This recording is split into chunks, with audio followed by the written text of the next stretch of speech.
Students, it's me Mona. நம்ம போன வீடியோவில் என்ன பார்த்தோம்னா சாப்டர் 5 எல்லாம் முடிச்சு அதனுடைய புக் பேக் எக்ஸசைஸோடைய கொஷினுக்கு என்ன ஆன்சர்னெல்லாம் நான் மார்க் பண்ணி கொடுத்துருந்தேன். நீங்கள் பார்த்துருப்பீங்கன்னு நான் நம்புகிறேன். அதை கரெக்டாக ஃபாலோ பண்ணிக்கோங்க.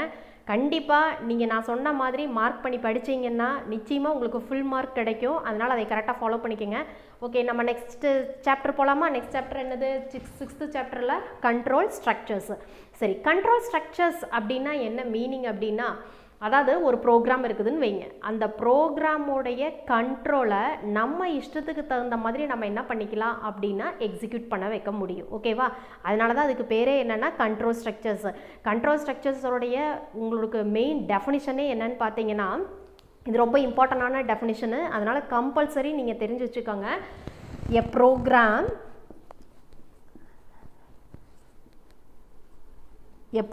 ஸ்டேட்மெண்ட்டுங்கிறது நான் ஷார்ட் ஃபார்மில் எழுதுகிறேன். A program statement that causes a jump of control, அதாவது ஒரு ப்ரோக்ராமோடைய கண்ட்ரோல். ஓகேவா? Jump of control from one part of program to another part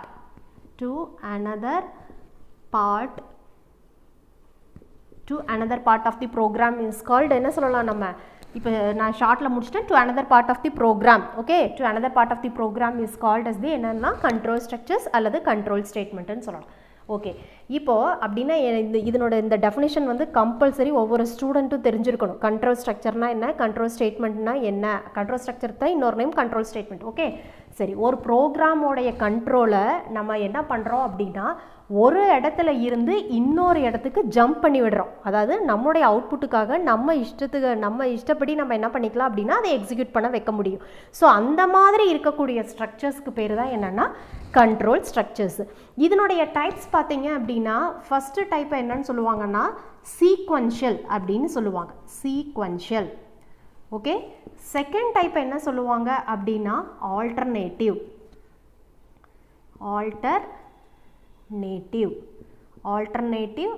R branching.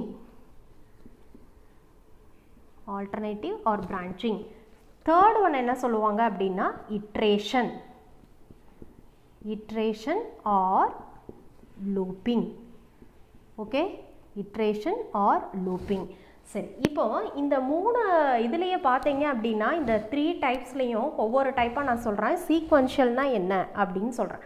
இப்போ ஒரு ப்ரோக்ராம் இருக்குதுன்னு வைங்க. ஒரு எக்ஸாம்பிளுக்கு நான் இது ஒரு ஸ்டேட்மெண்ட்டாக நினச்சிக்கோங்க. மைண்டுக்குள்ளே நான் ஒரு ப்ரோக்ராம் எழுதியிருக்கிறதா நினச்சிக்கோங்க.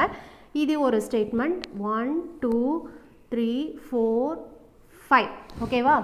5 ஸ்டேட்மெண்ட் 5 லைன்ஸ் உள்ள ஒரு ப்ரோக்ராம் இருக்குன்னு வைங்க. லைன்ஸை தான் நான் ஸ்டேட்மெண்ட்டு சொல்கிறேன்.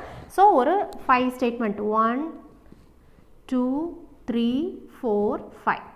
ஓகே, இப்போ ஒரு ப்ரோக்ராமோடைய கண்ட்ரோல் நார்மலாக என்ன பண்ணோம் அப்படின்னா ஒவ்வொரு ஸ்டேட்மெண்ட்டாக எக்ஸிக்யூட் பண்ணிட்டு போகும்.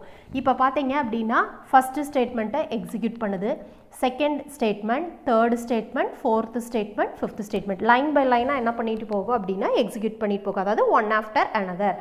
ஸோ இந்த மாதிரி ஒரு கண்ட்ரோல் ஸ்ட்ரக்சர் இருந்தது அப்படின்னா ஒன் ஆஃப்டர் அடுத்தடுத்தது எக்ஸிக்யூட் பண்ணிட்டு போச்சு அப்படின்னா அதுக்கு பேர் தான் என்ன சொல்லணும் அப்படின்னா சீக்வென்ஷியல் ஸ்டேட்மெண்ட். அதாவது லைன் பை லைனாக அடுத்தடுத்தது எக்ஸிக்யூட் பண்ணிட்டு போகிறது. இந்த மாதிரி ஸ்ட்ரக்சருக்கு தான் நம்ம என்ன சொல்கிறோம் அப்படின்னா சீக்வென்ஷியல்னு சொல்கிறோம். சரி, இப்போ அடுத்தது பார்த்தீங்க அப்படின்னா ஆல்டர்னேட்டிவ் ஆர் பிரான்ச்சிங். ஓகேவா?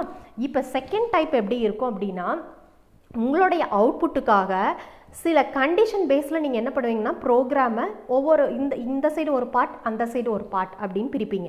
ஃபார் எக்ஸாம்பிள் நான் என்ன பண்ணுறேன்னா இப்போ ஃபஸ்ட்டு ஸ்டேட்மெண்ட்டில் ஏதாவது ஒரு கண்டிஷன் கொடுக்குறேன்னு வைங்க.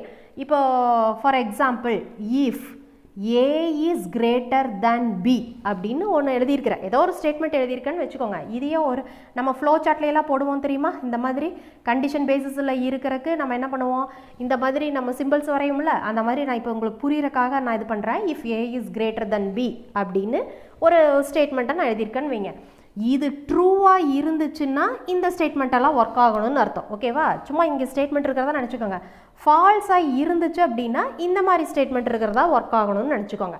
அப்போது ஒரு கண்டிஷன் பேசிஸில் நான் என்ன பண்ணியிருக்கிறேன் அப்படின்னா, இந்த ஒரு ட்ரூவாக இருந்துச்சுன்னா ஒரு செட் ஆஃப் ஸ்டேட்மெண்ட் ஒர்க் ஆகணும்னு சொல்கிறேன். ஃபால்ஸாக இருந்ததுன்னா ஒரு செட் ஆஃப் ஸ்டேட்மெண்ட் ஒர்க் ஆகணும்னு சொல்கிறேன். இப்போ இங்கே 5 ஸ்டேட்மெண்ட்ஸ் இருக்குதுன்னு வைங்க. ஜஸ்ட்டு ஒரு எக்ஸாம்பிளுக்காக சொல்கிறேன். இப்போ ஃபஸ்ட்டு ஸ்டேட்மெண்ட்டில் இந்த கண்டிஷன் எழுதிட்டேன். எனக்கு ட்ரூவாக இருந்துச்சுன்னா செகண்ட் அண்ட் தேர்டு ஸ்டேட்மெண்ட், அதாவது இது ரெண்டும் ஒர்க் ஆகணும். ஓகேவா? ஃபால்ஸாக இருந்ததுன்னா 4 and 5 ஒர்க் ஆகணும்னு வச்சுக்கோங்க. ஓகேவா? அப்போது இங்கே கண்டிஷன் பேசிஸில் இந்த condition if A is greater than பியில் ட்ரூன்னு நம்மளுக்கு ஆன்சர் வந்துருச்சுன்னா, ஏ வந்து பெருசு ஆமாம் அப்படின்னு ஆன்சர் வந்துருச்சுன்னா செகண்ட் அண்ட் தேர்ட் எனக்கு என்ன ஆகணும்னா எக்ஸிக்யூட் ஆகணும். ஓகேவா? இன்கேஸ் த கண்டிஷன் இஸ் ஃபால்ஸ்னா செகண்ட் அண்ட் தேர்டு எக்ஸிக்யூட் ஆகக்கூடாது. எது ஒர்க் ஆகணும்? 4 and 5 ஒர்க் ஆகணும். அப்போ இந்த ப்ரோக்ராமையே நான் என்ன பண்ணுறேன், 2 பார்ட்டாக பிரிக்கிறேன். ஓகேவா? அதைத்தான் அவங்க என்ன சொல்கிறாங்கன்னா பிரான்ச்சிங். ஒன்று இது ஒர்க் பண்ணு, இல்லைன்னா இன்னொன்று ஒர்க் பண்ணு அப்படின்னு சொல்கிறதுக்கு தான் நம்ம என்ன சொல்கிறோம்னா ஆல்டர்னேட்டிவ். ஓகேவா? ஸோ இந்த மாதிரி ஒரு ஸ்ட்ரக்சரில் ஒரு ப்ரோக்ராமை நீங்கள் க்ரியேட் பண்ணிங்கன்னா அந்த கண்ட்ரோல் ஸ்ட்ரக்சருக்கு பேர் என்ன அப்படின்னா alternative or branching. Okay, next அடுத்தது பார்த்தீங்க அப்படின்னா iteration or looping. Iteration or லூப்பிங்னா ஒரு சில சிச்சுவேஷன்ஸில் நம்மளுடைய அவுட்புட்டுக்காக சில ஸ்டேட்மெண்ட்ஸை திரும்ப திரும்ப ஒர்க் பண்ண வைப்போம். அது எத்தனை டைம் வேணாலும் நம்மளோட இஷ்டம் தான், எத்தனை டைம் வேணாலும் ஒர்க் பண்ண வைக்கலாம். இப்போ ஃபார் எக்ஸாம்பிள், இப்போ நம்ம உங்கள் கிளாஸில் வந்து நீங்கள் ஒரு 5 டெஸ்க் இருக்குதுன்னு வைங்க. அந்த 5 டெஸ்க்கு கொண்டு போய் வெளியே போடுன்னு நான் சொல்கிறேன். அப்போ ஃபஸ்ட்டு டெஸ்க்கை கொண்டு போய் வெளியே போடுறாங்க ஸ்டூடெண்ட்ஸு. அடுத்தது செகண்ட் டெஸ்க்கை மறுபடியும் எடுத்துகிட்டு போகிறாங்க. அப்போ அந்த வேலை எத்தனை டைம் அவங்க செஞ்சாகணும்? 5 டைம்ஸ். ஏன்னா 5 டெஸ்க்கு உள்ளே இருக்குது. அப்போ எனக்கு வெளியே வந்து 5 டெஸ்க்கு வெளியே வரணும்னா அந்த ஒர்க்கு எத்தனை டைம்ஸ் அவங்க செஞ்சுருக்காங்க? திரும்ப திரும்ப 5 டைம்ஸ். அதே மாதிரி நம்மளுடைய அவுட்புட்டுக்கு தகுந்த மாதிரி சில சிச்சுவேஷனில் நம்மளுடைய ஸ்டேட்மெண்ட்ஸ் வந்து திரும்ப திரும்ப செய்ய வேண்டியது வரும். அது எத்தனை டைமுங்கிறத நீங்கள் தான் கொடுக்கணும். ஓகேவா? இத்தனை டைம் செஞ்சால் இந்த மாதிரி அவுட்புட் வருங்கிறத நீங்கள் தான் கொடுத்துக்கலாம். அது எவ்வளோ டைம்ஸ் வேணாலும் நீங்கள் வச்சுக்க முடியும். ஸோ ஒரு சில டைமில் இப்போ ஃபார் எக்ஸாம்பிள் இங்கே 5 ஸ்டேட்மெண்ட்ஸ் இருக்குதுன்னு வைங்க. இந்த 4th ஸ்டேட்மெண்ட் வந்து எனக்கு ஒரு 3 டைம்ஸ் ஒர்க் ஆகணும் அப்படின்னு நான் கொடுத்துட்டேன்னா எனக்கு 3 டைம்ஸ் ஒர்க் ஆகணும். இது ஒரு சிங்கிள் ஸ்டேட்மெண்ட் மட்டும்தான் கொடுக்கணுன்ட்டெல்லாம் கிடையாது. இதுவும் எனக்கு 3 டைம்ஸ் ஒர்க் ஆகணும், இது ரெண்டுமே எனக்கு 3 டைம்ஸ் ஒர்க் ஆகணும்னு கொடுத்தீங்கனாலும் ஒன்றும் இது கிடையாது. உங்களுடைய இப்போ அவுட்புட்டுக்கு தகுந்த மாதிரி நீங்கள் என்ன பண்ணிக்கிறீங்க அப்படின்னா ஒரு 2 ஸ்டேட்மெண்ட்டை திரும்ப திரும்ப ஒர்க் பண்ண வைக்கிறீங்க.